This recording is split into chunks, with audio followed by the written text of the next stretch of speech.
jailed in the house, unable to leave unless a male family member is with you? How about getting whipped if you refuse to wear a veil? How about not being able to bored of report doing being these raped things, man. You because you don't guys have are four male so witnesses? If you sad. report it, You you'll be guys stoned really to need to death get for having educated, man. unmarried sex. How about the right to vote? Let's see, most Islamic countries are dictatorships or failed states, so you can't vote. Forced marriages, child rape, incest, it just keeps getting worse. Incest. Wow. I'm not sure where you're getting your information from, or if you've possibly mistaken us with somebody else. Why is incest wrong?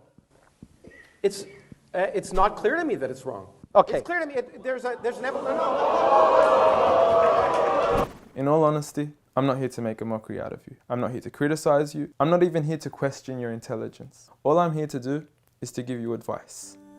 As someone who sincerely wishes the best for you and wishes the best for all of humanity, as a Muslim should be. The first advice I give to you is, please, if you want to talk about Islam, know what you're talking about. Don't be talking about some random news topic that has nothing to do with Islam. If you want to judge Islam, judge it for what's in here and on the Prophet Muhammad, peace be upon him.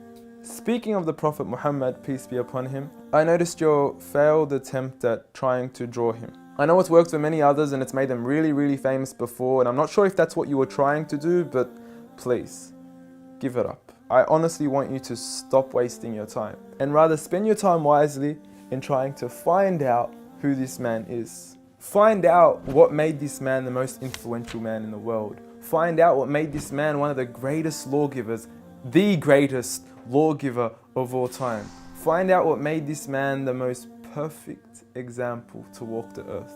A mercy, not only to mankind, but every form of creation. This is a man who little children would run up to him because they knew how merciful he was. They knew that he would take them seriously despite their age. When he was visited by children, he would pat them on their head, while the fathers of others wouldn't even kiss their own children. At a time when people were burying their daughters alive, he was the one who gave honor to daughters. He was the one who gave honor to women. He was the one who promised paradise for the one who raised one daughter righteously. A man who would treat the poor the same way he would treat the rich. A man who would treat the black the same way he would treat the white. Muhammad, peace be upon him, was a man who his own enemies would call him the truthful and the honest. A man when his enemies would look at him in the eye, they would say, this is not the face of a liar. Even to this day, some of his worst enemies have become the most noble of his supporters after realizing that he was a man of truth. Find out why we love him. Find out why some of the companions were ready to die for him. I don't say this lightly, I mean they actually threw themselves at arrows whenever the enemies would try to assassinate Muhammad, peace be upon him. I ask you to read into the story of a companion by the name of Khubayb, may God be pleased with him, when he was crucified and tortured. And the one who was torturing him would say to him, O Khubayb, wouldn't you rather that Muhammad, peace be upon him, be in your shoes right here, and you be in the comfort of your own family in your own home? He responded by saying, I would rather be here and die than to see a thorn prick the foot of Muhammad, peace be upon him. I want you to ask yourself, why are there 1.7 billion people today all across the world that are eager to implement the way he lived to the absolute core? From the way we enter the bathroom, to the way we would govern an entire country, to the way we dress, to the way we eat, to the way we even sleep on our right side.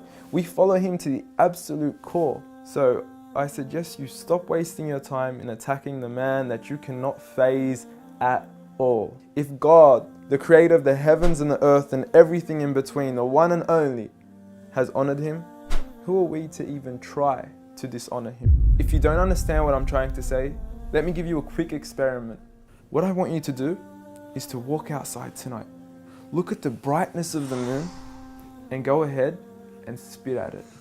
And see what your spit does to the moon. The same way that your spit doesn't affect the brightness of the moon. The same way that your spit doesn't even reach the moon. The same way that your spit doesn't even faze the moon is exactly what you're doing when you even try to attempt to dishonor Muhammad, peace be upon him. And if anything, when you do try to spit at the moon, you're only harming yourself.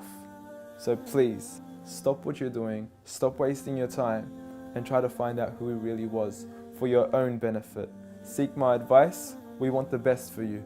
Peace.